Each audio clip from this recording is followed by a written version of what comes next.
Bonjour Sonia. Bonjour. Est-ce que tu peux te présenter en 2 petites phrases?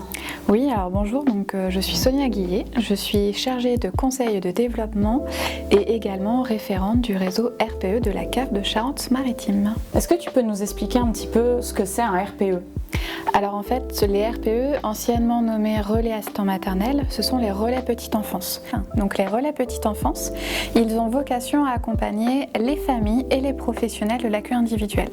Ils vont accompagner les familles lorsqu'elles recherchent un mode de garde, en leur indiquant quelles sont les offres d'accueil existantes sur le territoire et en tenant compte de leur spécificité, s'ils ont un besoin en horaire décalé ou s'ils ont des enfants en situation de handicap. Et elles vont également accompagner les professionnels accueil individuel dans leur mission au quotidien. Et du coup, est-ce que tu peux nous expliquer en quoi consiste ce réseau RPE? Donc le réseau RPE, il réunit les 42 professionnels responsables des relais petite enfance qui sont répartis sur 36 équipements sur l'ensemble de la Charente-Maritime. Du coup, concrètement, c'est quoi les objectifs de ce réseau? Alors le réseau, il a plusieurs objectifs. Le premier objectif, c'est que ça va permettre de favoriser l'échange de pratiques entre elles et qu'elles puissent s'appuyer, se conseiller. Le deuxième objectif, c'est que ça va permettre de rompre l'isolement pour certaines d'entre elles qui se retrouvent seules sur leur territoire. Le troisième objectif, ça va être effectivement de favoriser la mise en place d'outils communs avec au moins des éléments en commun à destination des familles ou des professionnels. Et puis l'idée aussi, c'est de leur apporter de l'information et de les appliquer dans le schéma départemental de service aux familles, mais également dans tout ce qui va être politique petite enfance porté par la CAF ou par les autres institutions.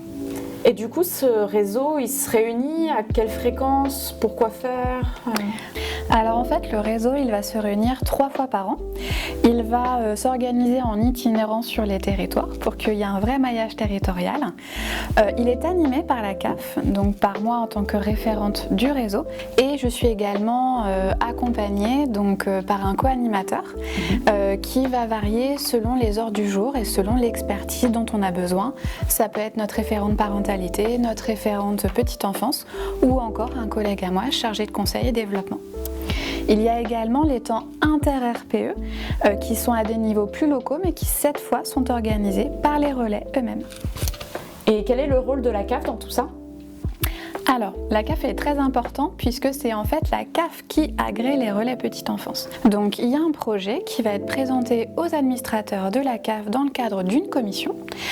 À ce moment-là, on va vérifier que le projet est cohérent, son ancrage territorial, puisque chaque relais va répondre aux besoins spécifiques de son territoire, et on va vérifier s'il répond au référentiel de mission et de poste. Et c'est cet agrément qui va permettre l'octroi de financement.